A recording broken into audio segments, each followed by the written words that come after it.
देवी भागवत सुनने वाले सभी भक्तजनों को पूर्णचंद्र पांडे का सादर प्रणाम। भक्तजनों, आप सुन रहे थे देवी भागवत के अंतर्गत देवता और दानवों का युद्ध हो रहा है और शुक्राचार्य दानवों के गुरु हैं। वो शंकर भगवान के पास चले गए मंत्र सिद्धि के लिए, मंत्रों की प्राप्ति के लिए, औषधियों की प्राप्ति के लिए, और उन्होंने वहां जाकर के कठिन तप किया 1000 वर्ष तक। और इस तप का मकसद था, अगर शुक्राचार्य अपने मकसद में कामयाब हो गए तो देवताओं की पराजय निश्चित है।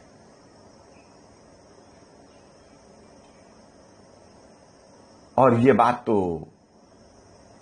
इंद्र को भी मालूम होगी कि शुक्राचार्य जी शंकर भगवान के पास गए हुए हैं, और वो व्याकुल हो गए।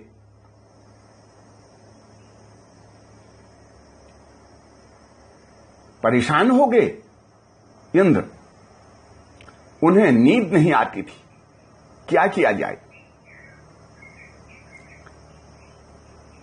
धरातल पर जितने बड़े बड़े लोग हैं, इंद्र जैसी राजसी भोगी स्वर्ग का शासन करने वाले ये लोग भी, इस पृथ्वी की तो बात ही क्या कहें। मंत्री पद प्राप्त करना हो, राजपद प्राप्त करना हो, तो ये बड़े बड़े लोग, ये स्वार्थी लोग अपने मकसद को पूर्ण करने में बड़े चतुर होते हैं। दूसरे का हित हो या अहित, इन्हें कुछ सोचता नहीं। कार्य उचित हो या अनुचित, इन्हें तो एक ही मकसद है, इनका एक ही लक्ष्य है, बस हमारा स्वार्थ सिद्ध होना चाहिए। यही नजर आता है, कैसे हमारा हित हो और कैसे दूसरे का अहित हो। स्वार्थ की सिद्धि के लिए इंद्र ने अपनी कन्या, अति सुंदर थी जो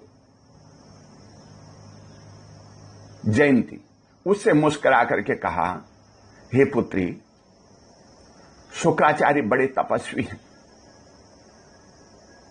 तेजस्वी हैं, आप उनके पास जाइए, मैं भेज रहा हूं आपको उनके पास। हे सुकुमारी, मेरे कल्याणार्थ तुम उनकी समुचित सेवा करके उन्हें अपने बस में कर लो। पिता की बात सुनकर के जयंती बहुत चिंतित हुई। चिंता होती भी क्यों नहीं, इंद्र देवताओं के राजा हैं और शुक्राचार्य दैत्यों के गुरु हैं। एक दूसरे को युद्ध में परास्त करने के लिए यह सब प्रयत्न कर रहे हैं, एक दूसरे के जानी दुश्मन हैं।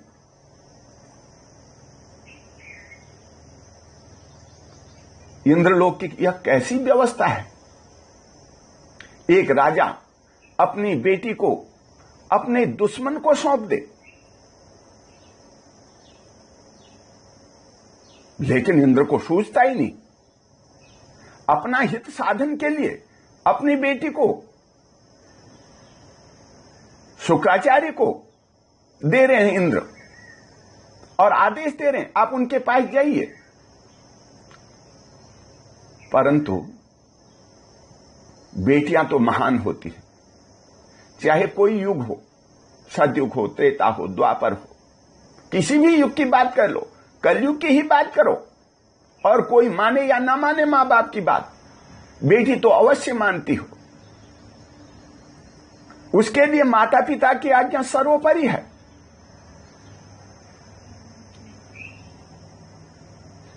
जयंती ने पिता की बात मानी, उनकी आज्ञा का पालन किया और चली गई शुक्राचार्य के आश्रम में। वहां वो तप कर रहे हैं। जाकर के जयंती ने शुक्राचार्य की खूब सेवा की, अपने हाव भाव से, प्रेम से सेवा करके पंखा झला उनको, रोटी बनाई उनकी, जैसे भी उनकी भक्ति भावनाओं में बढ़ोतरी हो वो सब कर्म किए, कहीं वासना अपने अंदर नहीं आने दी। बहुत वर्षों तक सेवा की। 1000 वर्ष की तपस्या में शुक्राचार्य भगवान शंकर के यहां बैठे हैं, आश्रम में हैं। 1000 वर्ष हुए। भगवान शंकर मुनि की तपस्या से, शुक्राचार्य की तपस्या से बहुत प्रसन्न हो गए। उन्होंने शुक्राचार्य को वर दे दिया, आप जिस मकसद के लिए यहां आए हैं आपका वो मकसद पूर्ण हो, आपको सभी विद्याएं, सभी औषधियां, सभी मंत्रों का यथोचित ज्ञान रहे। और इतना कह करके भगवान शंकर तो जो है अंतर्ध्यान हो गए। अब जयंती आश्रम में है, उनकी सेवा में लगी है। एक दिन शुक्राचार्य जी ने जयंती से पूछा, तुम कौन हो? तुमने इतने दिन यहां रह करके मेरी बड़ी सेवा की है, मैं तुम्हारी सेवा से प्रसन्न हूं। तब जयंती ने प्रेम पूर्वक कहा, हे ब्राह्मण, मैं इंद्र की पुत्री हूं, मेरा नाम जयंती है, मैं जयंत की छोटी बहन हूं। हे मुने, पिताजी ने मुझे आपको समर्पित कर दिया है। हे विभो, आप मेरा मनोरथ पूर्ण कीजिए। तब शुक्राचार्य ने कहा, हे सुंदरी, तुम संपूर्ण प्राणियों से अदृश्य रह करके अपनी इच्छानुसार 10 वर्षों तक मेरे साथ आनंद का अनुभव करती रहो।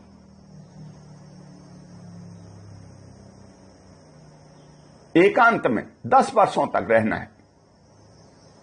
इस प्रकार कह करके शुक्राचार्य ने जयंती का हाथ पकड़ लिया और 10 वर्ष तक एकांत में रहने की व्यवस्था कर दी। वो अपने घर में आ गए। व्यवस्था भी ऐसी, शुक्राचार्य जयंती के साथ रह रहे हैं घर में, वो सबको देख रहे हैं, समझ रहे हैं क्या कुछ हो रहा है, लेकिन वहां जो कोई भी आता है वो शुक्राचार्य को और जयंती को देख ही नहीं पाता है, कुछ बोल नहीं पाता है।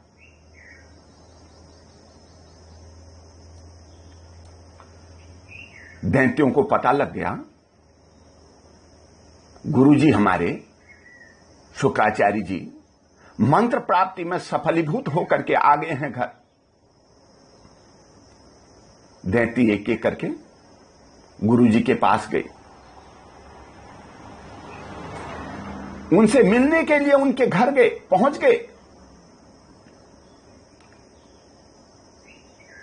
और वहां देखते हैं कुछ दिखाई नहीं दे रहा है। बड़े डरे सहमे सब दैत्य बार बार इधर देखते हैं पर गुरुजी नजर नहीं आते हैं। वे तो अत्यंत घबरा गए। यह बात इंद्र को भली भांति मालूम थी, सारा जाल उन्हीं का बिछाया हुआ तो था। एक दिन इंद्र ने अपने गुरुजी बृहस्पति जी से कहा, हे महाभाग, आप अधीर हुए दानवों के पास जाइए और उन्हें अपनी माया के प्रभाव में फंसा लीजिए। आप बुद्धिपूर्वक विचार करके जैसे भी संभव हो हमारे कार्य साधन में तत्पर हो जाइए, क्योंकि इस समय शुक्राचार्य जयंती के साथ, जयंती के बस में होकर के एकांत में रह रहे हैं। गुरु बृहस्पति जी ने शुक्राचार्य का वेश रखा और पहुंच गए दैत्यों के पास। दैत्यों ने समझा हमारे गुरुजी आए हैं, शुक्राचार्य जी आए हैं, सब विद्याओं को सीख करके आए हैं।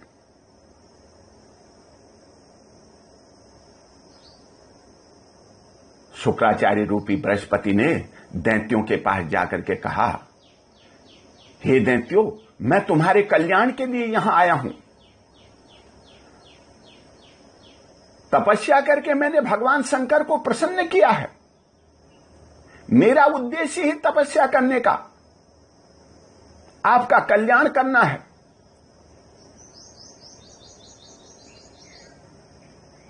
बृहस्पति जी के मुंह से यह वचन सुन करके सभी दैत्य तो प्रसन्न हो गए, समझ नहीं पाए ये देवताओं के गुरु हैं या हमारे गुरु हैं। समझने लगे ये हमारे ही गुरु हैं, और जो गुरुजी ने कहा वही उन्होंने माना। इस प्रकार सभी दैत्यों को बृहस्पति जी ने अपने वश में कर लिया। 10 साल तक जयंती के साथ एकांतवास में रहने के बाद शुक्राचार्य अपने यजमान दैत्यों के पास आए। उन्होंने देखा यहां तो बृहस्पति बैठे हैं और मेरे ही स्वरूप में बैठे हैं, और पता नहीं इन्होंने कौन सा कैसा पाठ इन दैत्यों को पढ़ाया होगा। उन्होंने बड़े प्यार से दैत्यों से कहा, हे दैत्यों, हे मेरे यजमानों, ये बृहस्पति हैं, तुम्हें ठग रहे हैं। असली शुक्राचार्य तो मैं हूं। इनसे अलग होकर के तुम मेरे अनुयायी बन जाओ। इन्होंने मेरा वेश धारण किया है। दैत्य तो चक्कर में पड़ गए, कौन असली है, कौन नकली है, कौन हमारा गुरु है। समझने लगे 10 साल तक जिनसे शिक्षा ले रहे हैं वही शुक्राचार्य हैं, हमारे गुरु हैं। दैत्यों ने तो जो असली शुक्राचार्य थे, तपस्या करके आए थे, उन्हें पहचानने से इनकार कर दिया। वो कहते रहे, मैं ही तुम्हारा गुरु हूं, मैं ही आचार्य हूं, मेरी बात मानो। लेकिन दैत्य तो दैत्य थे, किसी की बात में वो जल्दी आ जाते थे। उन्होंने तो शुक्राचार्य की बेइज्जती कर दी। शुक्राचार्य को यह बेइज्जती सहन नहीं हुई। उन्हें बड़ा क्रोध आ गया, गुस्से में भर गए और उन्होंने शाप दे दिया दैत्यों को, हे दैत्यों, तुम्हें मैं शाप देता हूं और तुम मेरे असली स्वरूप को जान जाओगे इस शाप के बस पर, और तुम्हें हार करके पाताल लोक में जाना पड़ेगा।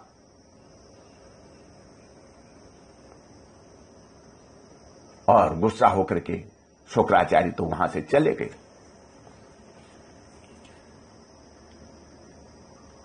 शुक्राचार्य के जाने के बाद दैत्यों को पता लग गया, शाप का प्रभाव था। असली शुक्राचार्य कौन है ये वो पहचान गए। प्रहलाद तो हरि भक्त थे ही, बड़े विद्वान थे, तपस्वी थे। जाकर के उन्होंने शुक्राचार्य के पांव पकड़ लिए और प्रार्थना करने लगे, हे गुरुदेव, आप हमें मत त्यागिए, हम आपके पुत्र समान हैं। हमसे जो अपराध हो गया है उसे आप क्षमा कीजिए। आप ही हमारे गुरु हैं।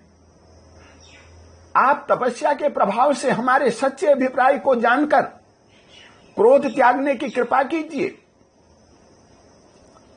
प्रहलाद जी की बात सुनकर शुक्राचार्य ज्ञान दृष्टि से सब कुछ देख करके प्रसन्न हो गए और कहने लगे, सत्य अटल है, होने वाली बातें अवश्य होकर के रहती हैं। धरातल पर कोई भी ऐसा सुयोग्य पुरुष नहीं है जो प्रारब्ध को विफल बनाने में सफल हो सके। कोई भी समर्थ ऐसा नहीं है जो प्रारब्ध को टाल सके। समय सदा बदलता रहता है। कभी दुख है तो कभी सुख भी आता है, कभी हार होती है तो कभी जीत भी होती है। देवी भागवत इस बात का संदेश देता है। इस संसार में राजपद की इच्छा रखने वाले, राजा बनने की चाहत वाले, मंत्री बनने की चाहत वाले, बड़े बड़े पद चाहने वाले, चाहे वो यंत्र ही क्यों ना हो, ब्रह्मवेता ही क्यों ना हो, स्वार्थ सिद्धि के लिए न जाने वाले, स्वार्थ सिद्धि के लिए न करने योग्य कार्य को भी कर डालते हैं। शुक्राचार्य तो महान कवि थी, तपस्वी थी, वो भी स्त्री के बस में आ गई।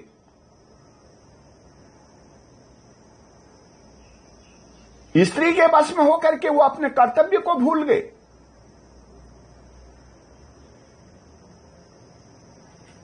और काम के वशीभूत उनको क्रोध भी आने लगा। उन्होंने शाप दे दिया अपने ही शिष्यों को। शुक्राचार्य 10 वर्ष तक जयंती के साथ एकांतवास न करते तो बृहस्पति जी दानवों को अपने बस में नहीं कर पाते।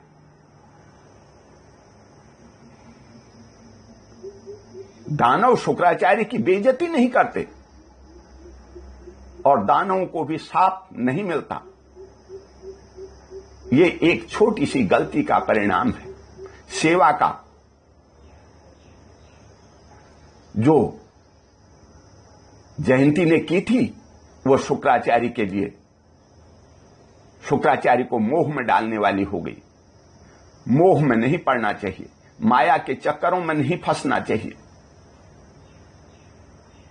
जो फंसा वही छला गया, वही दुखी हुआ।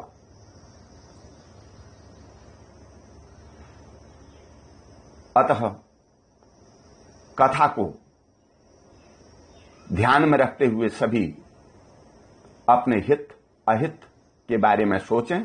यही भागवत का संदेश है। ओम शांति ही। बोल जगतियां ज्योतम वाली माता तेरी सदा ही जय।